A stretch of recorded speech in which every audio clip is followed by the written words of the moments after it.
Hi and welcome to another episode of Let's Make a Great Big Polenta Topped Pie.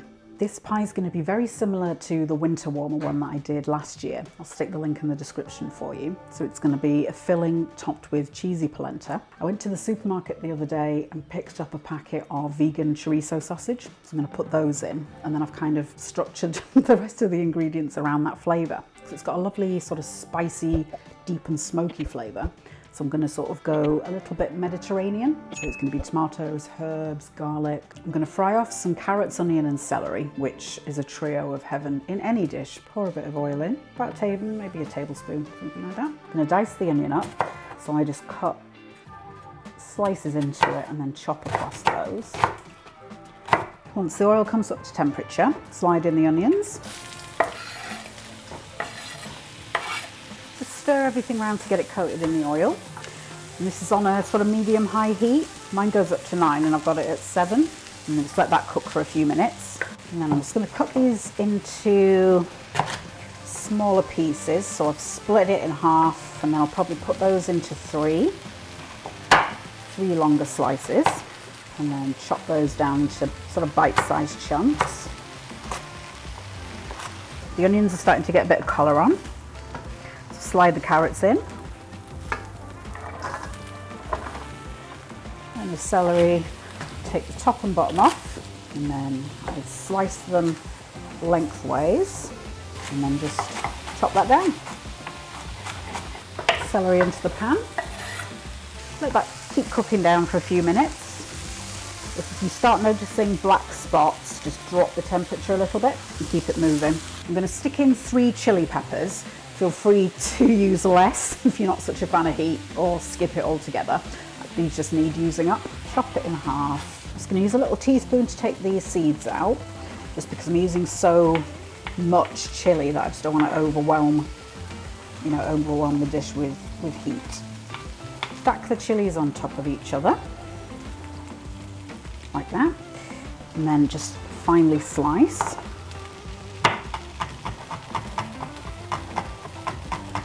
So little chili flakes. In fact, I'm just going to mince that down a bit further.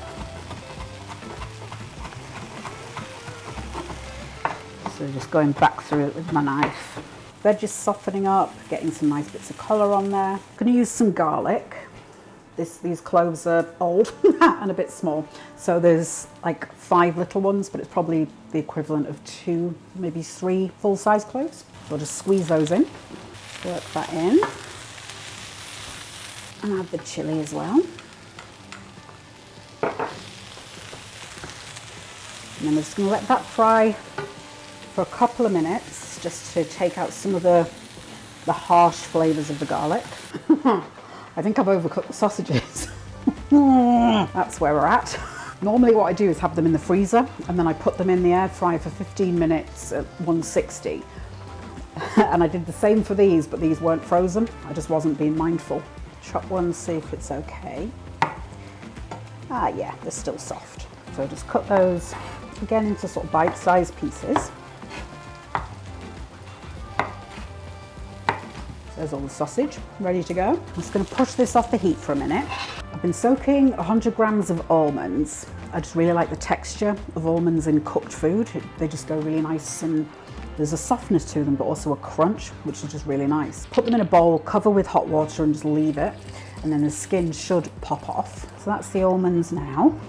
You can see all of the liquid there. So I'm just going to drain that off. And then they should just slide out the skin very easily. So just go through and peel all of them. It's a bit of a labour of love, but it's totally worth it, I promise. Ideally, I would have remembered to peel the almonds before I started. The almonds are all naked. So they're good to go. I'm just going to bring the pan up to heat again. Now that everything's come up to heat again, I'm going to throw in some vermouth, just for a bit of a kind of white wine flavour kick to it. Totally optional. So I'll do a couple of tablespoons, something like that. Let that cook out for a minute or so. And that's going to burn off a lot of the alcohol. And I'll go in with some seasoning. So a bit of salt, a little bit of pepper, not a lot bit of pepper. Now the chorizo sausage has got sort of a lot of paprika and some other quite intense flavours, so I'm going to keep my own seasoning fairly light and sort of mild in flavour. This is lovage, So it's a really nice, kind of fresh in flavour, kind of light. It's really delicious with potatoes. Some thyme, that's the last time I've got. Put that in. This is some dried marjoram. So again, it's just a lovely fresh kind of smelling herb and flavour. And then a little shake of oregano. So oregano, I think this is leaves and flowers. It's just got a very vibrant flavour. So a good shake of that. Mix all of that in. I'm going to do a fairly big squeeze of tomato puree. Tomato paste, I think it's called in the States. That's just to intensify the tomato flavour. So in go all the naked almonds and the chorizo. Now I'm going to drop the temperature down so it's on medium, because everything's more or less soft now. I found this packet of Freekeh in my cupboard that's gone out of date, so I'm going to chuck that in because it'll be fine. They just, manufacturers like to be a bit cautious. Freekeh is baby green wheat that's been roasted, so it's got really nice sort of smoky flavour. So it's great in salads and that kind of thing. So I'm just going to chuck that in just to bulk it out a little bit. So those are the grains. So it's got a lovely kind of nutty flavour. I'm adding a can of chopped tomatoes. That's just to provide a bit of a kind of sauce, bind everything together. Pour that in. And then I've put a bit of water in the can just to swill out everything. Pour that in as well. I think one might do. So I don't want it too liquid. And that just needs to cook out for a few minutes just to take off kind of the acidic tang from the canned tomatoes. A little taste, see if it needs anything else at this stage. Try and snare a little bit of everything. Slight change to the plan. I'm going to do 6 individual ones just because then it's easier to store, because I can put them, like cover them in foil and put them in the freezer. So the filling's done, nice and easy. It's full of flavour. The sausages do a lot of work in there because they're quite highly seasoned. But feel free to, tweak it, add things in if you want. Taking the pan off the heat, and I'm just covering it up just so it doesn't dry out on the top. I'm going to crack on with the polenta. I'm just boiling the kettle, so apologies for all that noise. Hopefully you can hear me over it. 300 mils of plant-based milk. And I'm going to make this up to 800 mils with hot water. Get that in the pan. Just bring that all up to heat again. I'm going to add in 3 tablespoons of nutritional yeast. That's just to boost the cheesy flavour. Mix that in. Because the Nutra's got that cheesy flavour, it means you don't have to put quite as much cheese in there. So it just, it's a bit of a cost-saving measure. I'm going to add in the polenta. I'm going to do it through my fingers and then it doesn't clump as badly. Give that a really good stir. You'll see it starts thickening up pretty quickly. It's already much thicker. And I'm just going to pop the lid on for a minute while I assemble the cheese. And we're going to turn the heat down to medium. I'm going to use a combination of vegan cheeses. So I use the Applewood smoked vegan cheese. And then I just found some Violife smoked cheddar style. So they've both got that really lovely, smoky, cheesy, umami amazingness. I'll chop those down into smaller pieces just to make it easier to mix everything in once it's time to pop them in. And then if necessary, I've got some vegan parmesan as well, so I can always boost the cheesiness with that as well. Let's have a look and see how this is doing. Perfect. So that literally took maybe 3-4 minutes, something like that. I'm going to mix in 70 grams of vegan margarine, so I'll just blob that in. That's just to make it, a little bit luxurious, really nice mouthfeel. And I should probably have stirred it a bit more than I have because it sticks to the bottom, but that's okay. Throw my 100 grams of cheese in. So that's 100 grams of smoked cheese, but you can use any kind you like. I just really like the flavour of the smoked. Let that melt down and become all gluey and gorgeous. In fact, I'm going to turn off the heat because nothing needs cooking now, it just needs to melt. I'm going to put the lid on and then pack it in quite tightly. So I'm just doing this one to see how much I can get in there and still allow enough room for some polenta on top. So I've ended up with 4 portions altogether. Not quite as much as I'd hoped I would, but you can start doubling quantities. So put more carrots, more onions, more celery, more grains. I had thought about putting beans in there, maybe some cannellini beans, like the ones you get in baked beans, but I just didn't want to over bulk it. So just keep adjusting it until you get as many portions as you want. The time to dollop the polenta on top. Once you leave it for a little bit with the heat off, that stuck on bit at the bottom will lift off. So just scrape it and then work it back into the main mixture. I might have too much polenta here, but I don't think there's any such thing as too much polenta, because I can certainly think of something to do with it. Blob the polenta on, work it around. Oh yes. I'm just going to rough the polenta up a tiny little bit, because then when I bake it, those bits go super crunchy and toasted. As soon as it starts cooling, the polenta firms up, so you don't need to worry about it overflowing. 4 little trays of Happy. Because I've done them in that size, I can actually bake the top in the air fryer.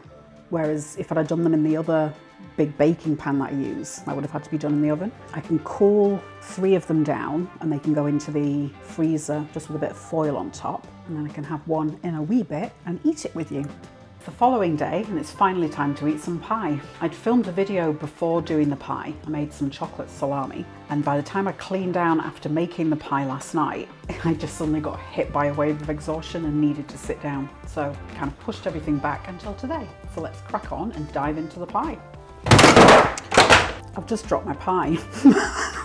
I was just trying to show you properly. Do you a nice little close-up and it slipped out the towel. But here it is, and it's not quite as perfect and neat finish, but lovely and golden bronzed on top. I baked mine in the air fryer. I'd go maybe 160 for about 20-25 minutes. You could probably go a little bit higher. You just need to be careful that you're not burning the top before the filling is warmed through. And then if you've got a temperature probe, just, you want it to be about sort of 70 degrees. Tried piecing it back together, but wasn't so successful. I'm sure it's going to taste just the same though going in. So lift a little bit of this out. So there's lots of delicious colours in there, lots of really warm glowing reds, which is yummy. So that's way too much, but I'm going to stuff it in.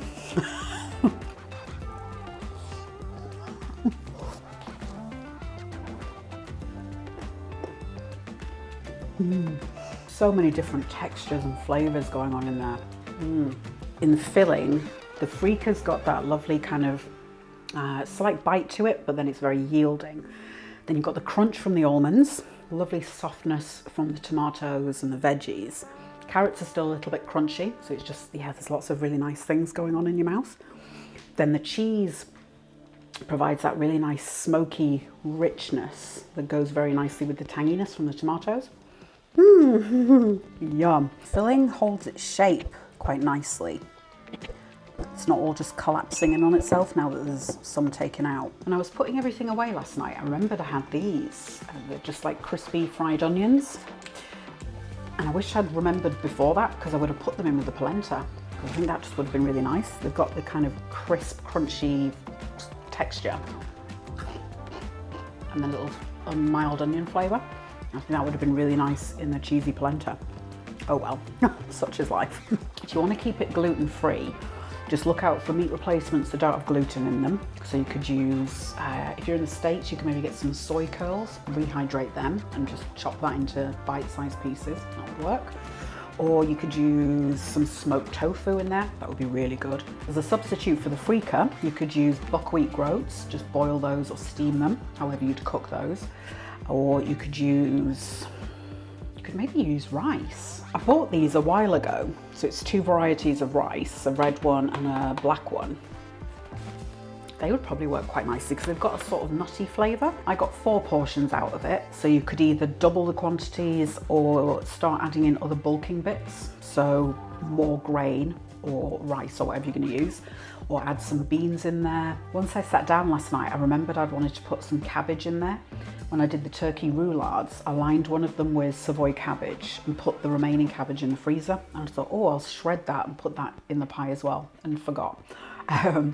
But yeah, anything like that, or you could use some leeks, chunks of leek, that would be really tasty. Just anything to get some bulk in there, and then you can then start putting in more flavours, so extra tomato paste, more herbs, garlic powder even, all that good stuff. And you're going to end up with a really tasty dinner. This is probably going to be a good one if you're doing like a staycation, so you're staying in the same country but going somewhere else, or cooking for somebody else.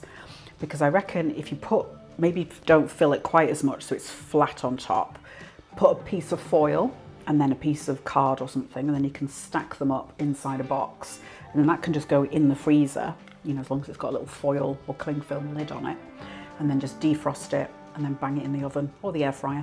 So the top's gone lovely and crispy and crunchy. I left these out on the side to go cold, and that forms a skin on the polenta. So if you want like an extra kind of crispy skin to bite into, let it cool down, then bring it back up to heat in the oven.